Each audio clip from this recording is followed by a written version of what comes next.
नमस्कार मंडळी. ज्याप्रमाणे कोणत्याही इमारतीचा पाया मजबूत असणं आवश्यक आहे, त्याचप्रमाणे आपल्या शरीराच्या इमारतीसाठी आपले पाय मजबूत असणं खूप महत्त्वाचं आहे. जर तुमचे पाय कमकुवत असतील, गुडघे दुखत असतील, कंबर कमजोर असेल किंवा पायांमध्ये ताकद नसेल, तर हळूहळू संपूर्ण शरीर कमजोर होऊ लागतं. पायांच्या समस्यांमुळे जिन्यावरून चढण्या उतरण्यात, चालण्या फिरण्यात आणि इतर दैनंदिन कामांमध्ये खूप त्रास होऊ शकतो. या समस्यांवर मात करण्यासाठी आणि शरीर निरोगी ठेवण्यासाठी काही सोपे उपाय आणि व्यायाम आहेत. चला तर मग जाणून घेऊया अशा काही उत्तम पदार्थांबद्दल आणि व्यायामांबद्दल, जे तुम्हाला तरुण आणि तंदुरुस्त राहण्यास मदत करतील. पण या व्हिडिओमध्ये अजून पुढे जाण्याआधी मित्रांनो, माझी तुम्हाला विनंती आहे की कृपया ही माहिती खूपच महत्त्वपूर्ण आहे. त्यामुळे तुम्ही हा व्हिडिओ स्किप न करता शेवटपर्यंत नक्की पहा. आणि तुम्ही जर चॅनेलवरती नवीन असाल तर सबस्क्राईब नक्की करा. आणि व्हिडिओ आवडल्यास व्हिडिओला एक लाईक नक्की करा आणि कमेंटमध्ये तुम्ही हा व्हिडिओ कुठून पाहत आहात आणि तुमचे वय काय आहे हे आम्हाला कमेंटमध्ये नक्की कळवा. तसेच ही माहिती आपल्या मित्रपरिवारासोबत नक्की शेअर करा. नंबर 1, उत्तम पदार्थ म्हणजे काळे हरभरे.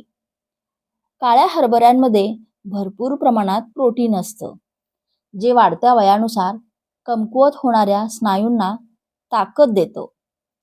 याशिवाय हरभऱ्यांमध्ये व्हिटॅमिन ए, सी आणि व्हिटॅमिन डी हे 3 व्हिटॅमिन्स आढळतात, ज्यामुळे शरीरातील अशक्तपणा दूर होतो आणि ऊर्जा वाढते. सेवन करण्याची पद्धत: एक मुठभर हरभरे रात्रभर पाण्यात भिजत ठेवा. सकाळी उठल्यावर त्यात मीठ, तिखट, बारीक चिरलेला कांदा, टोमॅटो आणि लिंबू पिळून खा. यामुळे चव चांगली लागेल आणि ते खाणे सोपे होईल. Number 2, bit.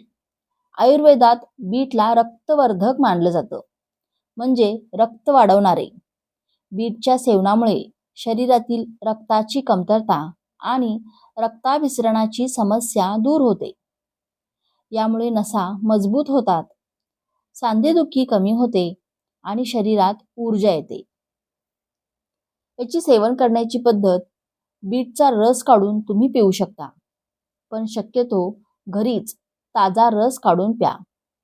तुम्ही त्याची भाजी बनवून खाऊ शकता. सर्वात सोपा मार्ग म्हणजे त्याचे लहान तुकडे करून त्यात मीठ, तिखट, लिंबू, कांदा आणि टोमॅटो घालून कोशिंबीर म्हणून जेवणासोबत खा. मधुमेहाचा त्रास असलेल्या व्यक्तींनी डॉक्टरांच्या सल्ल्यानेच बीटचं सेवन करावं. नंबर 3, सुंठ. सुकलेल्या आल्याची पावडर.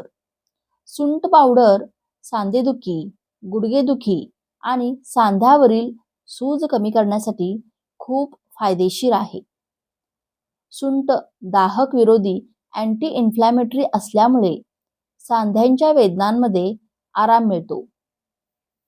सेवन करण्याची पद्धत: 1 चमचा सुंठ पावडर 1 ग्लास पाण्यात मिसळा. हे मिश्रण मंद आचेवर उकळवा, जेणेकरून पाणी अर्धे होईल.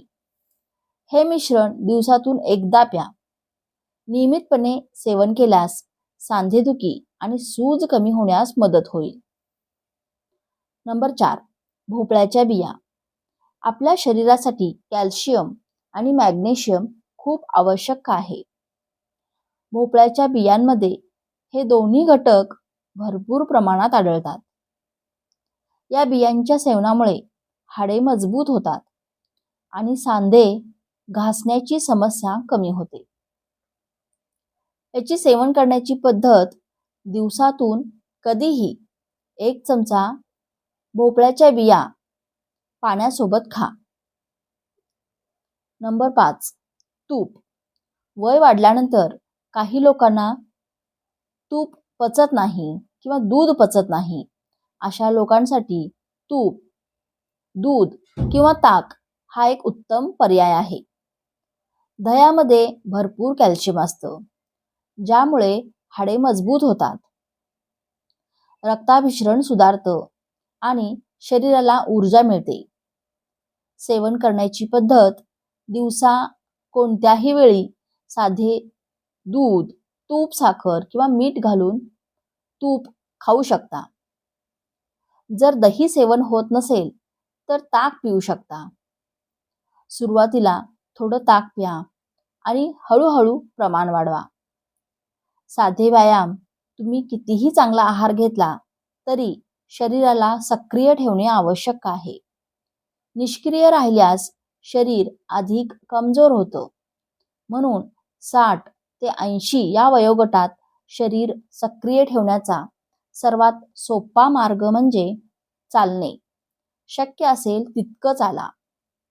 सुरुवातीला 5 मिनिटे चाला, त्यानंतर विश्रांती घ्या आणि पुन्हा चाला. हळूहळू चालण्याचा वेळ वाढवा. चालण्यामुळे सांध्यांना ऑक्सिजन आणि पोषण मिळतं. स्नायू बळकट होतात आणि सांधे आखडत नाहीत. या व्यतिरिक्त 2 सोपे व्यायाम आहेत जे तुम्हाला घरी आरामात करता येतील. Number 1. Bridge exercise. Bridge exercise: पायांच्या गुडघ्यामध्ये वाकवून जमिनीवर पाठीवर झोपा. दोन्ही हात जमिनीवर सरळ ठेवा. कंबर सावकाश वर उचला आणि 1 ते 2 सेकंद थांबा. हळूहळू कंबर खाली आणा. सुरुवातीला 5 ते 10 वेळा करा आणि नंतर हळूहळू वाढवा. यामुळे कंबर आणि पायांना मजबूती मिळते. नंबर 2. पाय उचलण्याचा व्यायाम. Leg raise exercise. सरळ झोपून एक पाय सावकाश वर उचला. 1 ते 2 सेकंद धरून ठेवा आणि नंतर हळूहळू खाली आणा. दोन्ही पायांनी आलटून पालटून हा व्यायाम करा. सुरुवातीला प्रत्येक पायाने 10 वेळा करा आणि हळूहळू वाढवा. यामुळे पायांना ताकद मिळते. हे व्यायाम करताना कोणतेही नुकसान होत नाही. पण लक्षात ठेवा की कोणताही व्यायाम घाईत करू नका. सावकाश करा आणि शरीराच्या क्षमतेनुसार करा. हे पदार्थ आणि व्यायामामुळे तुमचे शरीर हळूहळू मजबूत होईल आणि तुम्हाला एक नवीन ऊर्जा जाणवेल. या उपयुक्त टिप्स तुम्हाला कशा वाटल्या आम्हाला कमेंट्स करून नक्की कळवा. आणि तुम्ही हा व्हिडिओ कुठून पाहत आहात हे देखील आम्हाला कमेंट करून नक्की सांगा. आणि हा व्हिडिओ आपल्या प्रियजनांसोबत, मित्रपरिवारासोबत नक्की शेअर करा.